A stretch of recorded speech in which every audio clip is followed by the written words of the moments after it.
Jake Miller opened his eyes and tasted blood. His head felt like someone had hit it with a hammer. The smell of smoke and burning metal filled his nose. He tried to remember what happened, but his mind was foggy. Slowly the memories came back. The transport ship, the mission to survey a new planet for possible colonization, the sudden alarms, the crash. He pushed himself up from the twisted metal that had been his seat. Around him lay the wreckage of the transport vessel. Sparks flew from broken cables, and small fires burned in several places. Jake looked around for other survivors, but found none. The other 12 people on the ship were all dead. Some had died on impact, while others had been crushed by falling debris. Jake checked his body for injuries. His left arm had a deep cut, and his ribs hurt when he breathed. But he could walk, and his hands worked fine. That was good enough. He searched through the wreckage for supplies. Most of the equipment was destroyed, but he found a damaged radio, some emergency rations, a basic medical kit, and a thermal blanket. The survival gear had been stored in the most protected part of the ship. The planet outside looked strange, but not completely alien. Trees grew everywhere, tall and thick with blue-green leaves. The sky was orange instead of blue, and had 2 small moons visible even in daylight. Strange bird-like creatures flew overhead, making sounds he had never heard before. The air smelled sweet like flowers, but with an underlying metallic scent. Jake treated his wounds with supplies from the medical kit and ate one of the ration bars. The food tasted like cardboard, but gave him energy. He needed shelter and water. Soon, the ship's computers were dead, so he had no information about this world. He did not know if the air was safe to breathe long term, or if the local animals were dangerous. Using pieces of metal from the wreck, Jake made a crude shelter against a large tree. The metal sheets would keep rain off, and the tree would provide some protection from wind. As the orange sun began to set, strange howling sounds came from the forest. Jake decided he needed a weapon. He found a long piece of titanium alloy from the ship's framework. One end was sharp where it had broken off. Jake spent an hour grinding the point against rocks to make it sharper. It was not pretty, but it would work as a spear. He had learned to make weapons during his time as a Marine, and later as a survival instructor. Those skills were useful now. The first night was long and cold. Strange creatures moved through the darkness around his shelter. Glowing eyes watched him from the trees. Jake kept a small fire burning and held his spear ready. Nothing attacked, but he got little sleep. The next morning Jake explored the area around the crash site. He found a stream with clear water about half a mile away. The water tasted clean and did not make him sick. Near the stream, he saw tracks from various animals. Some looked like hoofed creatures similar to deer. Others were from predators with large claws. Jake spent the next few days learning about his new world. He discovered which plants were safe to eat by testing small amounts and waiting to see if they made him sick. He found berry bushes and root vegetables that tasted good and provided nutrition. But he needed meat for protein and fat to stay healthy. Long-term got on the 4th day. Jake saw his first large animal. It looked like a cross between a deer and an antelope with 6 legs instead of 4. The creature was about the size of a large dog and seemed peaceful as it drank from the stream. Jake waited patiently upwind from the animal. When it moved closer, he threw his spear with all his strength. The spear struck the creature in the side, and it fell quickly. Jake felt bad about killing the animal, but he needed food to survive. He had been taught to use every part of an animal and waste nothing. That was the respectful way. Jake cleaned the animal by the stream and carried the meat back to his shelter. He built up his fire and used his metal spear as a cooking spit. The meat roasted slowly over the flames, while fat dripped into the fire, making it hiss and pop. The smell was wonderful, After days of eating only plants and ration bars. While the meat cooked, Jake tried to fix his damaged radio. Most of the circuits were broken, but he managed to get the receiver working. Static filled his ears as he tuned through different frequencies. Most were empty, but occasionally he heard strange sounds that might have been alien communications. Jake was turning the meat on his makeshift spit when suddenly clear voices came through the radio static. The sounds were definitely not human, but his universal translator kicked in after a few seconds. The device had been damaged in the crash, but still worked partially. The human subject continues to adapt to the environment, said a cold mechanical voice. His resource utilization methods are primitive but effective. Indeed, replied a different voice that sounded more organic. The species shows remarkable flexibility when stripped of technology. This is concerning. Jake froze with the spear still in his hands. They were talking about him. Aliens were watching him and discussing him like he was a lab rat. The Dominion Council has made their decision, said a third voice that seemed to echo strangely. Humans have been classified as a potential threat.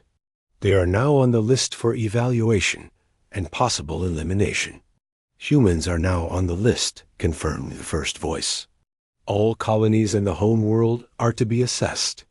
If they prove too dangerous, they will be terminated before they can spread further into the galaxy. The transmission cut to static. Jake's hands shook as he turned off the radio. Somewhere out there, aliens were watching Earth and human colonies. They were deciding whether his entire species should live or die. And somehow, his simple act of cooking meat with a spear had drawn their attention. Jake looked up at the darkening sky. Those were not clouds moving across the orange sunset. They were ships. Small dark shapes that moved too smoothly and quietly to be natural. The aliens were here on this planet, watching him right now. He pulled the cooked meat off his spear and ate it quickly. The food tasted good, but fear made it hard to swallow. Jake had been in dangerous situations before during his military service and survival training, but this was different. This was not just about his own life. If these aliens decided humans were too dangerous, they might destroy everyone he had ever known. Jake extinguished his fire and moved his shelter deeper into the forest. If aliens were watching him, he needed to be more careful. But he also needed to learn more about them. The radio might pick up more transmissions if he could improve the antenna dot as he settled into his new hiding spot. Jake gripped his crude spear tightly. It was just a piece of broken metal sharpened with rocks, but it had kept him alive and fed on this strange world. Maybe human primitive skills were not something to be ashamed of. Maybe they were exactly what his species needed to survive. Whatever was coming, the night sounds of the alien forest surrounded Jake as he planned his next moves. He was just one man with a makeshift weapon on an unknown world. But he was still alive, and the aliens found him interesting enough to study. That had to count for something. He would find a way to warn Earth and prove that humans deserved their place among the stars. Captain Lisa Hayes stood before the observation screens in the monitoring station buried deep beneath the planet's surface. The human subject was moving again. For 6 days now, she had watched him adapt to their testing environment with growing fascination. Her superiors had called this routine evaluation, but Lisa was beginning to think there was nothing routine about humans. The Dominion Coalition had been studying various species for over 3 centuries. Most followed predictable patterns when removed from their technology. They either died quickly from inability to adapt or survived by reverting to completely primitive behaviors. Humans did neither. This one, called Jake Miller, seemed to blend primitive skills with innovative thinking in ways that surprised even Lisa's advanced analytical programs. Captain Hayes, came the voice of Commander Zethrin through her communication implant. The Zenari's electronic tones always sounded cold and calculating. The subject has been observed for sufficient time. We should proceed to the next phase of testing before making our recommendation to the Council. Lisa manipulated her control interface with four-fingered hands. The Kethvar had evolved beyond the need for crude tools long ago. Her people could shape matter with their minds and communicate through thought alone. Yet something about watching Jake fashion weapons from scrap metal stirred memories from her species' ancient past. "What do you propose, Commander?" Lisa replied through the mental link that connected all three species on the station. "Release the stalker pack into his territory," Zethrin responded immediately. "If he survives, we will know his combat capabilities. If not, we save time and resources." General Vokter of the Grexter military caste interrupted their discussion.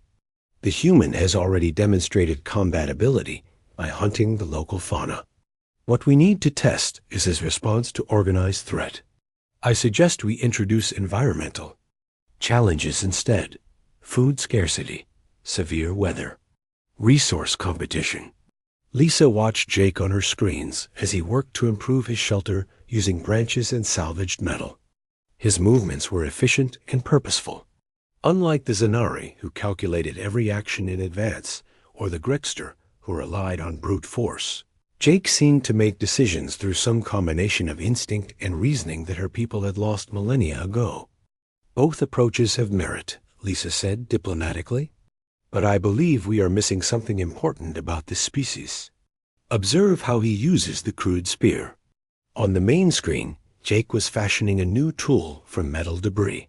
He had discovered that the same spear he used for hunting could also serve as a digging implement, a cooking spit, and a walking stick. More importantly, he seemed to understand that any tool could serve multiple purposes, depending on need and creativity. "Inefficient," commented Zethrin. "A properly designed implement would serve each function better than that primitive device." "Perhaps," Lisa replied. "But what happens when his specialized tools are lost or broken? He can make another spear from almost any materials. Can you remake your molecular fabricators from rocks and metal scraps?" The question hung in the mental link unanswered. All three species had become dependent on their respective technologies. The Zanarari could not function without their computers and fabrication systems. The Grexter required their weapons and military equipment.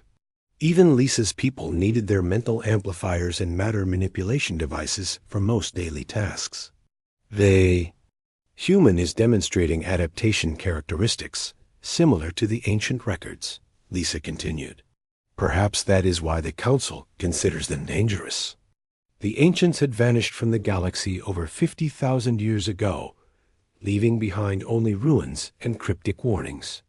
Most of their technology still functioned, but responded only to specific mental patterns that none of the current species could replicate. The few records that had been translated spoke of a people who valued flexibility over specialization and warned against the dangers of becoming too dependent on any single approach to survival. Lisa had studied the ancient texts extensively. Their writings suggested that true advancement came not from perfecting individual skills, but from maintaining the ability to learn and adapt to new situations. Watching Jake turn his simple spear into multiple tools reminded her strongly of ancient philosophy. "I am implementing the Environmental Challenge Protocol," announced General Vokter. "The subject will face resource scarcity beginning tomorrow." Lisa watched her screens as automated systems began altering the local ecosystem. The stream Jake relied on for water would be diverted underground. The fruit trees would be programmed to stop producing. The small animals he hunted would be driven away by sonic repellers. Most test subjects died within days when faced with such challenges. Jake noticed the changes immediately the next morning. He went to his usual water source and found only dry rocks. The berry bushes he had been harvesting were empty. Even the tracks of animals he hunted had disappeared. A less adaptable creature would have panicked or given up. Jake simply began exploring further from his base camp. "Remarkable," Lisa observed. He is not showing stress indicators typical of resource scarcity. His heart rate and brain activity remained steady. By midday, Jake had found a new water source 3 miles away. It was smaller than his original stream, but provided clean drinking water. He also discovered a grove of different fruit trees that had not been affected by the testing protocols. Instead of returning to his original shelter, Jake began building a new one closer to the fresh resources. He is not attempting to fight the changes, Lisa noted. He accepts them as part of his environment and adapts accordingly. This is troubling, Zephyrin responded. Most species show significant cognitive decline when faced with such stressors. The human appears to be treating this as a learning opportunity rather than a crisis. Over the following days, Jake continued to surprise his observers. When predators were introduced into his new territory, he did not try to fight them all. Instead, he studied their behavior patterns and found ways to avoid dangerous encounters while exploiting their hunting routes to find prey. When his metal spear broke, he made a new one from different materials that worked even better. The subject is not reverting to primitive behavior, Lisa reported in her daily assessment. He is combining learned skills with innovative problem solving. This matches theoretical models of ancient cognitive patterns. General Wachter had been running combat simulations based on Jake's observed capabilities. The results worried him.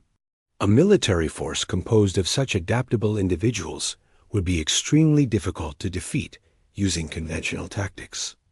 It would not follow predictable patterns or rely on specific equipment that could be countered.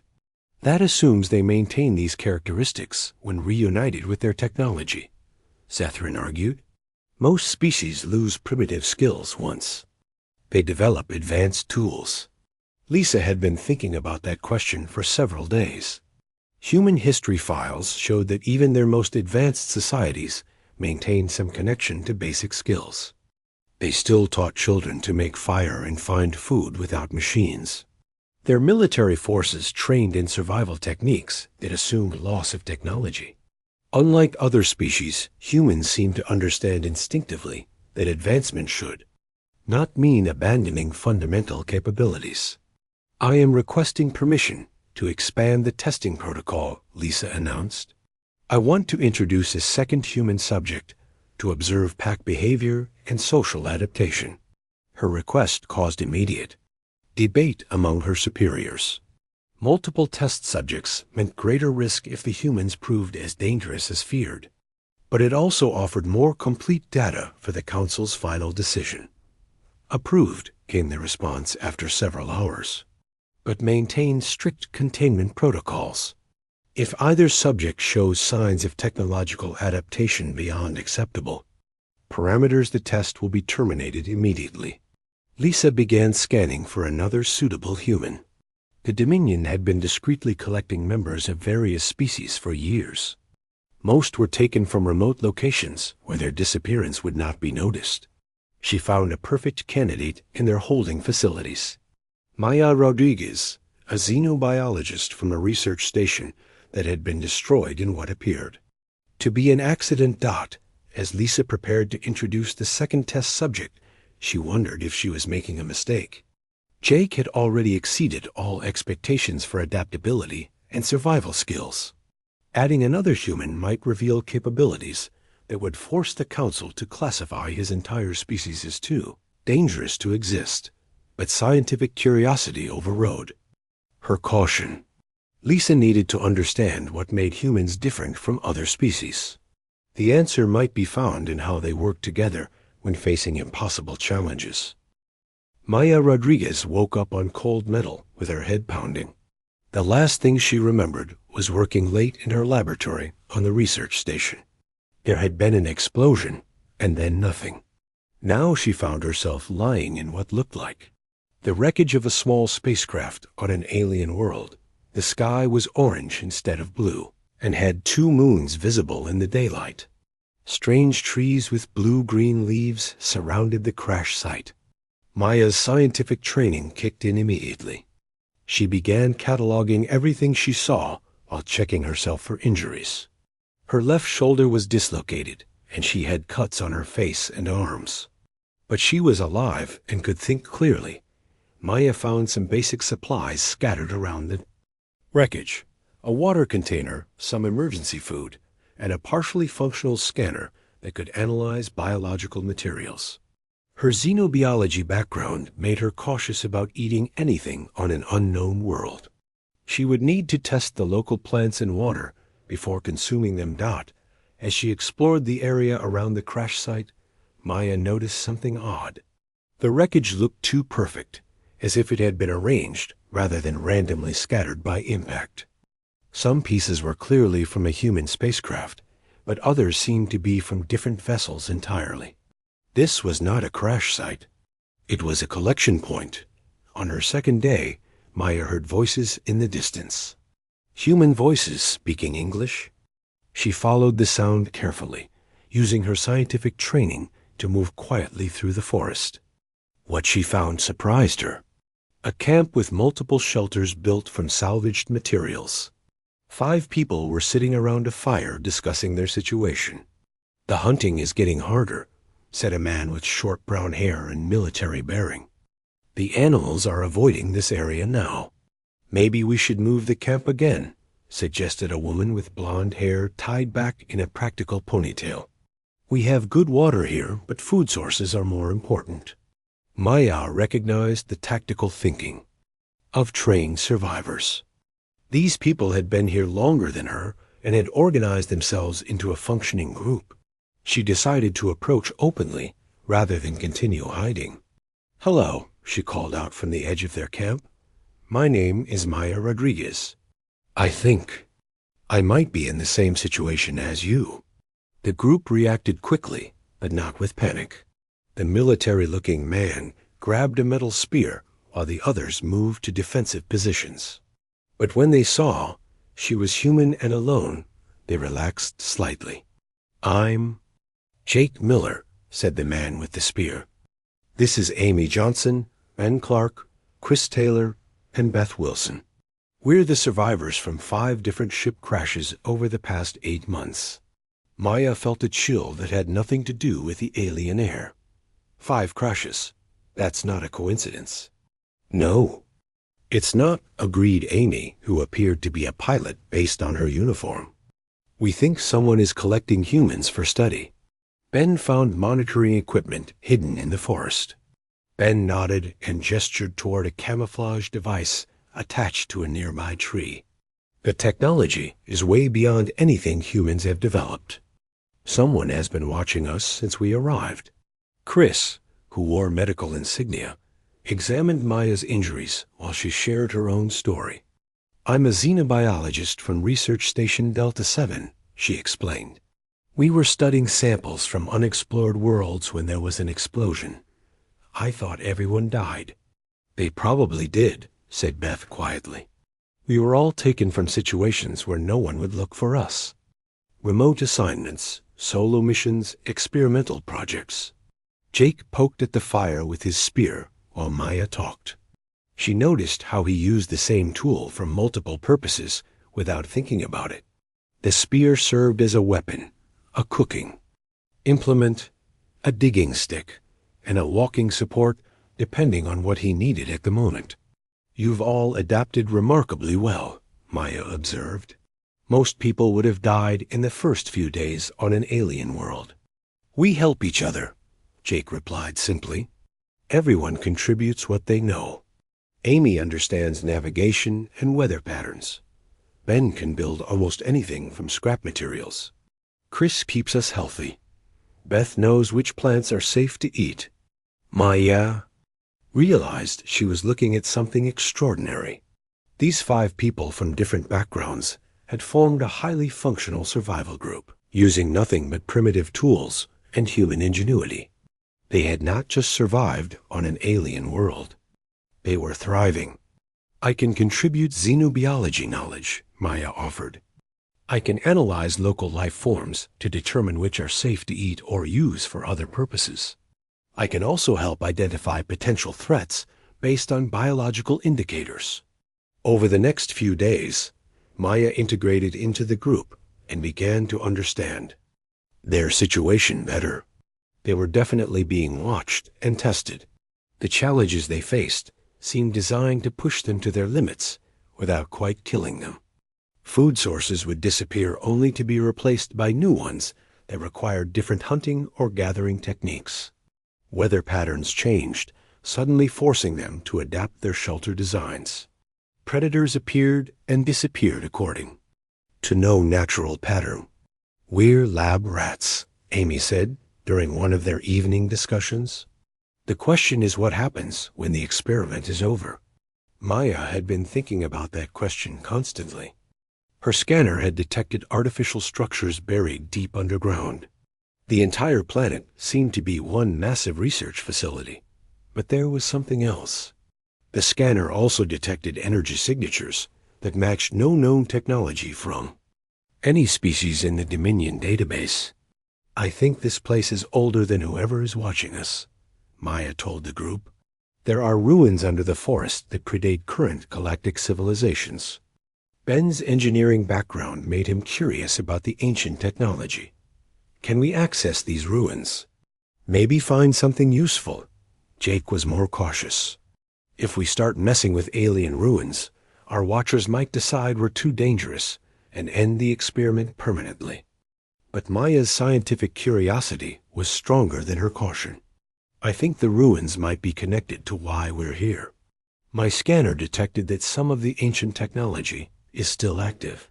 It's responding to our presence in ways it doesn't respond to other species."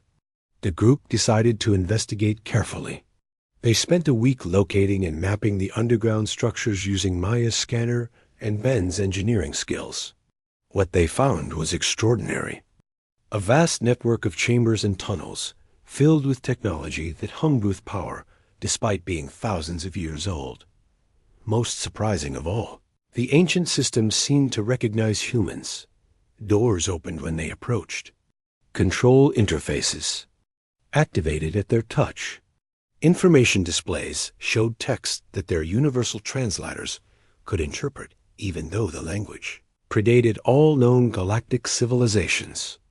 "This is impossible," Maya whispered as she examined a control panel that responded to her presence. "The scanner indicates this technology is over 50,000 years old, but it recognizes human neural patterns specifically." Jake tested one of the ancient devices and found it enhanced his natural senses. He could see in the dark, hear distant sounds, and detect subtle changes in air pressure that indicated weather patterns. The technology did not replace his abilities. It amplified them. Whoever built this understood that advancement should enhance natural capabilities rather than replace them, Maya realized. That's the opposite of how most galactic civilizations develop. Amy discovered a chamber filled with star maps showing the locations of similar facilities throughout the galaxy. The ancient builders had left a network of installations designed to test and guide developing species. Earth was marked on the maps along with dozens of other worlds. "They were watching our development," Amy said with growing excitement. "Whoever built this has been monitoring human progress for thousands of years." Chris found medical technology that could heal injuries and enhance physical capabilities without creating dependency. Beth discovered food production systems that worked with natural biological processes rather than replacing them entirely. But it was Ben who made the most important discovery. In the deepest chamber of the facility, he found what appeared to be a message recording system. When activated, it projected the image of a humanoid figure that looked remarkably similar to humans, despite the vast difference in time. "If you are accessing this message, then your species has demonstrated the qualities we have been searching for." The figure spoke in a language their translators interpreted perfectly. "You have maintained the balance between advancement and adaptability. You have not abandoned your primitive wisdom in pursuit of technological perfection." The message continued with warnings about the dangers of overspecialization and the importance of maintaining basic survival skills even as civilizations advanced. The ancient builders called themselves the Shapers and claimed to have guided the development of many species throughout galactic history. Most species follow predictable paths of evolution, the Shaper explained. They develop technology to solve immediate problems, but eventually become dependent on their tools. They lose the flexibility that allowed them to create those tools in the first place. When faced with unexpected challenges, they cannot adapt quickly enough to survive. Maya felt everything falling into place. The current galactic powers feared humans not because they were particularly advanced, but because they retained the adaptability that other species had lost. Maya's hands trembled as she touched the ancient control interface. The Shaper technology responded instantly, filling the chamber with soft blue light that seemed to come from everywhere at once. Symbols appeared in the air around them, three-dimensional, writing that their universal translators struggled to interpret. The activation protocols are complex, Maya said while studying the floating text. But I think I understand the basic principles. This facility was designed to evaluate developing species and determine if they possess the qualities the Shapers valued. Jake watched the ancient systems come to life around them. Walls became transparent, revealing vast chambers filled with equipment that had been waiting for thousands of years. The technology did not look alien despite its age. The design principles seemed familiar, as if human engineers might have created similar devices, given enough time and knowledge. "Look at this," called Ben from across the chamber. He had discovered a fabrication system that could create tools and equipment from raw materials. But unlike modern technology that produced specialized devices, the Shaper system created multi-purpose implements that could be adapted for various uses. Amy found navigation equipment that enhanced natural directional senses rather than replacing them with automated guidance. Chris discovered medical scanners that worked with biological healing processes instead of overriding them completely. Beth located agricultural systems that improved natural growing conditions rather than creating artificial environments. Everything here is designed to amplify existing abilities, Maya observed. The Shapers believed that true advancement came from enhancing what species already possessed rather than making them dependent on external tools. The central chamber held the most important discovery, a massive communication array that could reach across the galaxy. But accessing it required something unusual. The system demanded not just technological knowledge, but also primitive skills. Jake had to use his metal spear to activate certain controls, while Maya operated the more complex interfaces. "Fascinating," Maya murmured as she studied the activation sequence. The system requires both advanced understanding and basic tool use. No species that had abandoned primitive skills could operate this equipment. As the communication array powered up, the chamber filled with images from across the galaxy. They could see other Shaper facilities on distant worlds. Most were dark and inactive.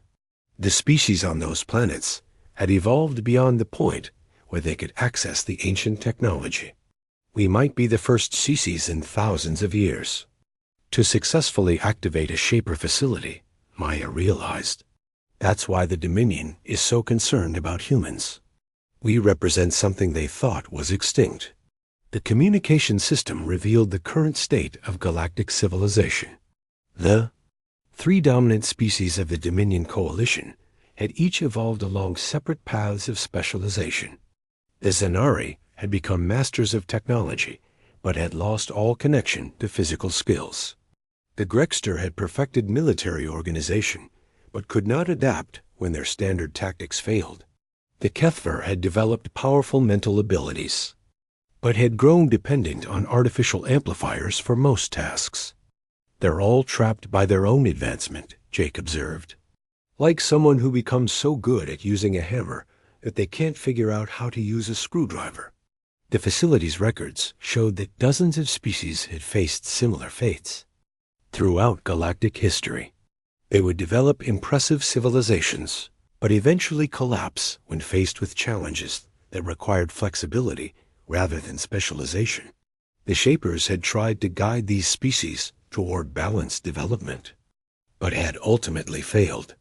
That's why they disappeared, Maya said with sudden understanding.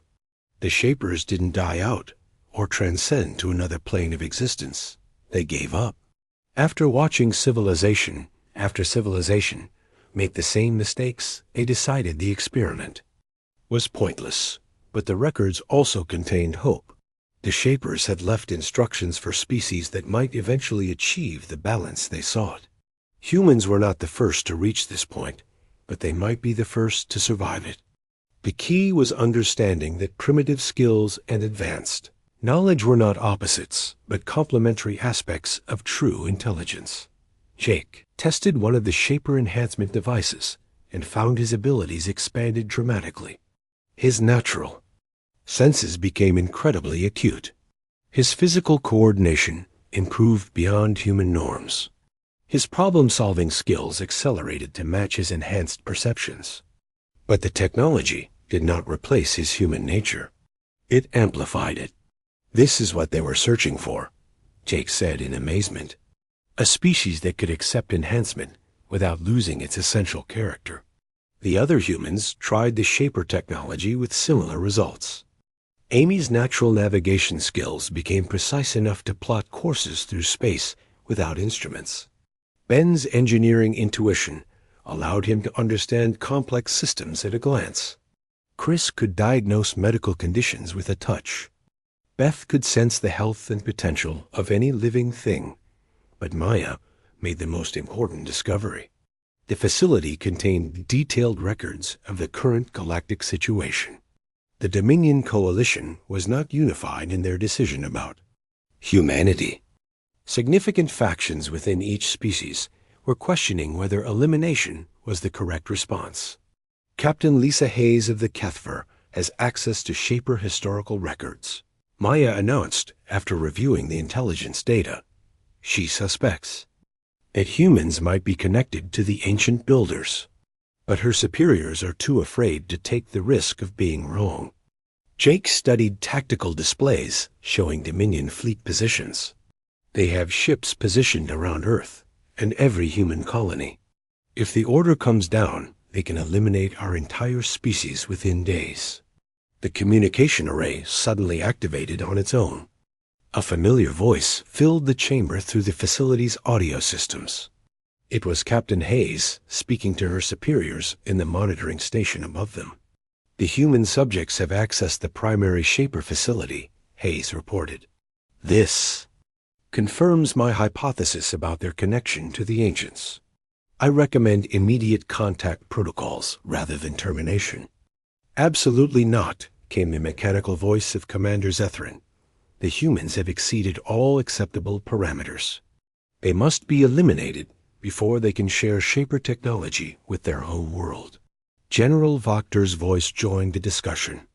I agree with the commander. A species that can operate ancient technology poses an unacceptable threat to galactic security. The termination order should be issued immediately. Maya activated the communication array's transmission capability. If they were going to die, she wanted the aliens to understand what they were destroying. Captain Hayes, Maya called out, knowing her voice would reach the monitoring station. This is Dr. Maya Rodriguez. We know you can hear us. We want to talk. Silence filled the communication channel for several long moments. Then Hayes responded with surprise, clear in her mental voice. Dr. Rodriguez, you should not have been able to access that system. How are you operating Shaper technology? The same way the Shapers intended, Maya replied. By combining advanced knowledge with primitive wisdom. By using tools to enhance our natural abilities rather than replace them. Jake stepped forward and held up his crude metal spear. This simple weapon represents everything your species have forgotten. It can be a hunting tool, a cooking implement, a digging stick, or a defensive weapon depending on what I need. Your people make separate devices for each function because you have lost the ability to see multiple uses for single objects. The human makes a valid point, Hayes admitted after consideration. We have become so specialized that we cannot adapt when our specific tools are unavailable. Commander Zethrin interrupted angrily. This conversation is pointless. The humans have demonstrated exactly why they must be eliminated. They possess capabilities that threaten the established order. What established order? Maya challenged. A galaxy where every species is trapped by their own limitations, where ancient wisdom is treated as primitive ignorance, where advancement means abandoning the very qualities that made advancement possible in the first place. The facility around them pulsed with energy as more systems came online. The Shaper technology was responding to their presence and their understanding of its principles. Jake could feel knowledge flowing into his mind, not replacing his human thoughts, but expanding them in directions he had never imagined. The Shapers left this technology for a reason, Jake said with growing confidence. They knew that someday a species would emerge that could use it properly, not to dominate the galaxy, but to help other species remember what they had lost. The human is correct, came a new voice through the communication system. It was Elder Nixara of the Kethver Ruling Council. I have been reviewing the ancient records. The Shapers specifically warned against the path our civilizations have taken. Perhaps it is time to listen to their wisdom. Elder Nixara, Zethrin protested. You cannot seriously be considering alliance with these primitives. They are not. Primitives, Commander, the Elder replied with authority that silenced further objections. They are exactly what the Shapers said we should watch for. The galaxy-wide transmission began with a simple image. Jake Miller standing in the ancient Shaper facility, holding his crude metal spear. To the Dominion forces watching it, looked like primitive ignorance facing advanced civilization. But Elder Nixara understood what she was really seeing. Citizens of the Dominion Coalition. Maya's voice carried across space to reach every inhabited world. We are the humans you have been evaluating. We stand before you not as conquerors, but as students of wisdom your own ancestors once possessed. On monitoring screens throughout the galaxy, alien leaders watched Jake demonstrate his spear's multiple uses. Hunting tool, cooking implement, digging stick, defensive weapon, walking aid, and measuring device. 6 different functions from one simple object created from scrap metal and shaped by primitive techniques. This is what your species fear, Jake said calmly. Not our weapons or our technology, but our refusal to be limited by single-purpose thinking. You see primitive ignorance, where we see infinite possibility. Commander Zethrin's voice crackled across the communication channels from his flagship. Terminate transmission and begin bombardment of the facility. The humans must not be allowed to corrupt galactic civilization with their chaotic methods. But Elder Nixara had taken control of the Kethvar fleet. Hold position. Let them speak. Maya activated the facility's historical records, projecting images of the Shapers and their warnings about over-specialization. Your ancestors understood these principles. The Zenari once created tools that served multiple functions. The Grexter, military-adapted tactics to meet unexpected challenges. The Kethver used mental abilities to enhance, rather than replace physical skills. General Vokter's tactical displays showed his own species' ancient history. Grexter warriors who could improvise weapons from any available materials. Soldiers who treated every battle as a unique puzzle requiring creative solutions. Military leaders who valued adaptability over rigid doctrine. We abandoned these approaches because they were inefficient, Vokter argued, but his voice lacked conviction. Specialized tools perform better than multi-purpose implements. Better at specific tasks, Jake agreed. But what happens when the task changes, when your perfect tool breaks? When you face a problem your specialization cannot solve. Ben stepped forward carrying a device he had constructed using both Shaper technology and human improvisation. It combined ancient knowledge with primitive techniques to create something neither approach could achieve alone. The Shapers did not disappear because they transcended physical existence. Ben explained while demonstrating his hybrid creation. They disappeared because they realized that advancement without adaptability leads to evolutionary dead ends.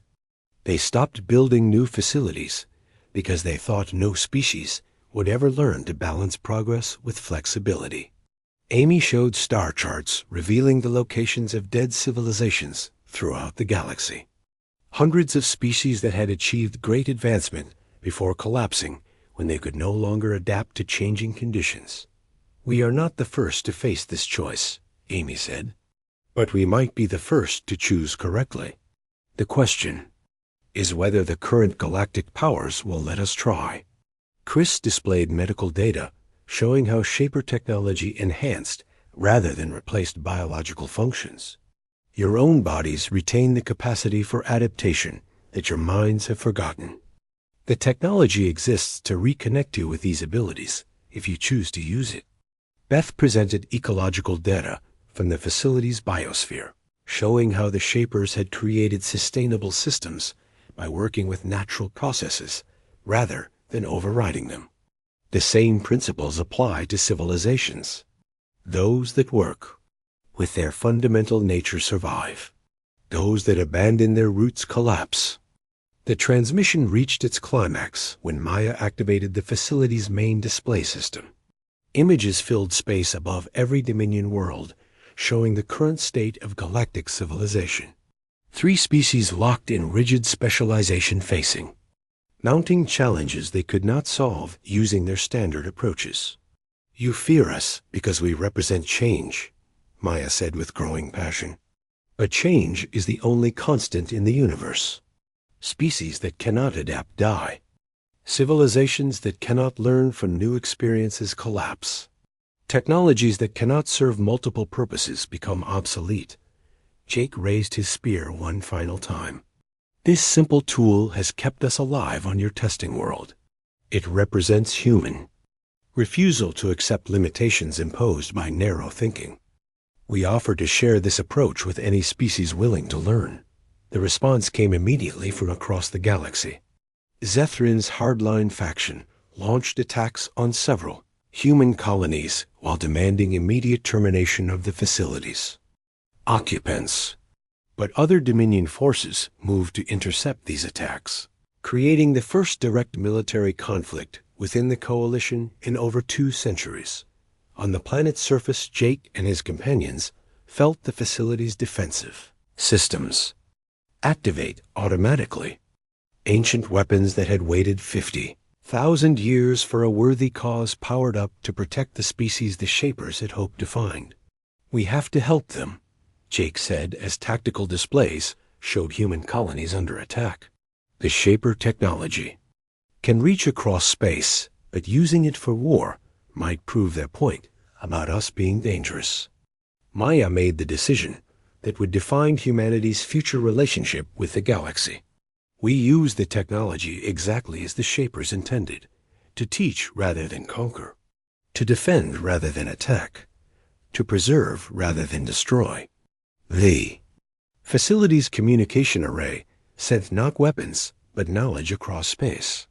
Human survivors on attacked colonies suddenly found themselves able to improvise defenses from any available materials. Dominion moderates received technical information showing how to combine their specializations with adaptive thinking. Even some of Zethrin's forces began questioning their orders when they saw alternatives they had never imagined. The war was brief but decisive, not because human technology overwhelmed Dominion forces, but because the conflict revealed how brittle specialized civilizations had become. Zenari ships that lost their primary weapons could not adapt to alternative combat methods. Grexter military units, following rigid tactics, could not respond to unexpected human strategies. Kethver psychic warriors dependent on mental amplifiers became helpless when their equipment failed, but humans fighting alongside moderate Dominion forces showed a different approach. Jake's survival group demonstrated how primitive skills enhanced by Shaper technology could overcome seemingly impossible odds. They used captured enemy equipment in ways its designers had never intended. They adapted Dominion tactics to meet changing battlefield conditions. They treated every engagement as a unique problem requiring creative solutions. Remarkable, Elder Nyx Ara observed from her command ship.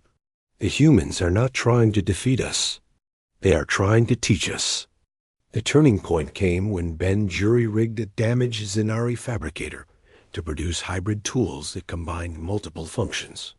Zenari engineers, who had spent centuries perfecting single-purpose devices, suddenly saw possibilities they had ignored. For generations, General Wachter experienced his own revelation when Jake's tactical advice helped Grexter forces defeat a superior enemy through unconventional strategies. The human's approach does not replace military doctrine. It expands it beyond the limitations we have imposed on ourselves. Captain Hayes made the formal proposal that ended the conflict. The Dominion Coalition offers humanity full membership with immediate access to all galactic territories and technologies. In exchange, we ask that you establish educational programs to help our species reconnect with the adaptive capabilities we have lost. Jake stood in the Shaper facility, holding his primitive spear while accepting humanity's place among the stars. The crude metal weapon had become a symbol of something the galaxy had forgotten. The understanding that true advancement came not from abandoning one's roots, but from remembering how to grow beyond them. We accept, Jake said simply. But we're not here to lead you. We're here to remind you of what you already know. Every species in this galaxy once possessed the adaptability we represent. The Shapers left the tools to reclaim it. All you have to do is remember how to use them. Maya began broadcasting instructions for accessing other Shaper facilities throughout the galaxy. The ancient network came alive as species that had been trapped by their own specialization learned to combine advanced knowledge with primitive wisdom. The galaxy would never be the same. But for the first time in 50,000 years it had a chance to avoid the evolutionary dead end that had claimed so many civilizations before. Jake Miller, survivor and teacher, walked out of the facility still carrying his simple spear. Behind him, the stars waited with possibilities that rigid thinking had hidden for far too long.